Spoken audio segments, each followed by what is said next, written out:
మత్తయి సువార్త 21వ అధ్యాయము. తరువాత యెరూషలేమునకు సమీపించి ఒలీవ చెట్ల కొండ దగ్గర ఉన్న బెత్పేగేకు వచ్చినప్పుడు యేసు తన శిష్యులలో ఇద్దరిని చూచి, మీ ఎదుటనున్న గ్రామంనకు వెళ్ళుడి. వెళ్ళగానే కట్టబడి ఉన్న ఒక గాడిదయు దానితోనున్న ఒక గాడిద పిల్లయు మీకు కనబడును. వాటిని విప్పి నా యొద్దకు తోలుకుని రండి. ఎవడైనను మీతో ఏమైనను అనిన ఎడల అవి ప్రభువునకు కావలసి ఉన్నవని చెప్పవలెను. వెంటనే అతడు వాటిని తోలి పెట్టునని చెప్పి వారిని పంపెను. ప్రవక్త వలన చెప్పబడినది నెరవేరునట్లు ఇది జరిగెను.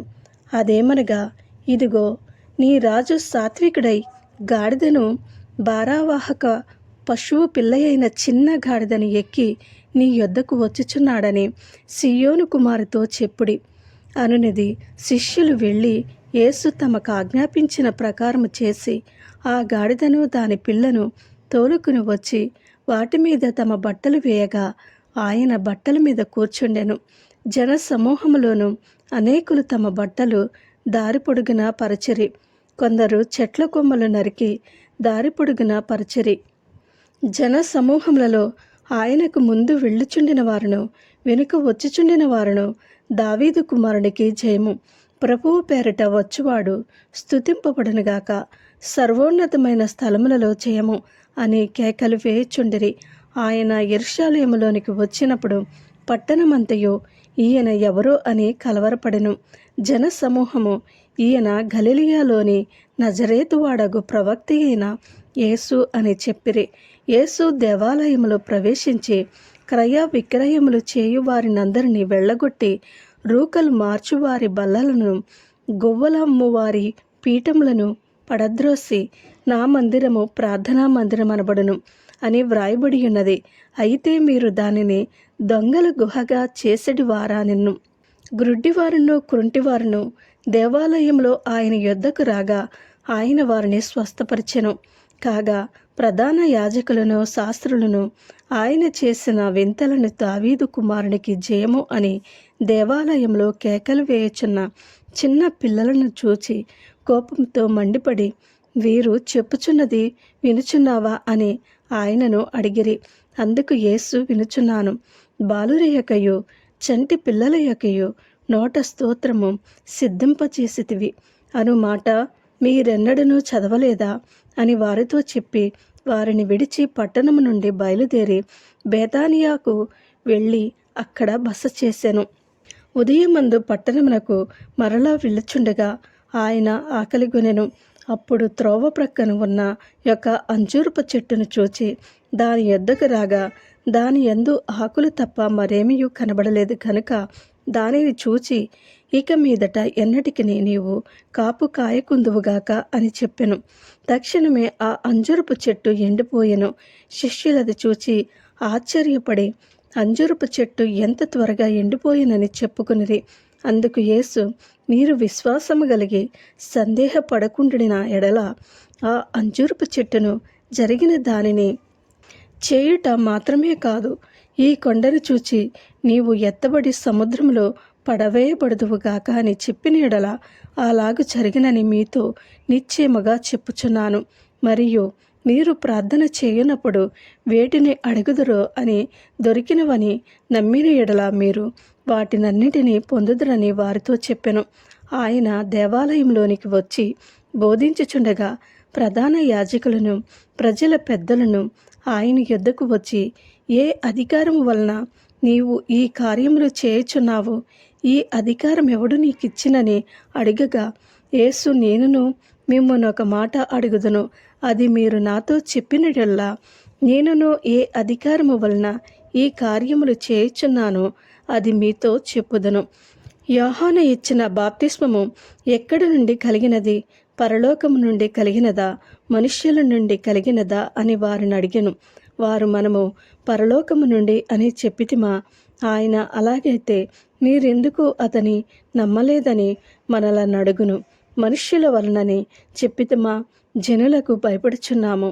అందరూ యోహానును ప్రవక్త అని ఎంచుచున్నారని తమలో తాము ఆలోచించుకుని మాకు తెలియదని యేసునకు ఉత్తరమిచ్చిరి. అందుకాయన, ఏ అధికారము వలన ఈ కార్యములు నేను చేయుచున్నాను అదియు మీతో చెప్పను. నీకేమి తోచుచున్నది? ఒక మనుష్యునకు 2 కుమారులుండిరి.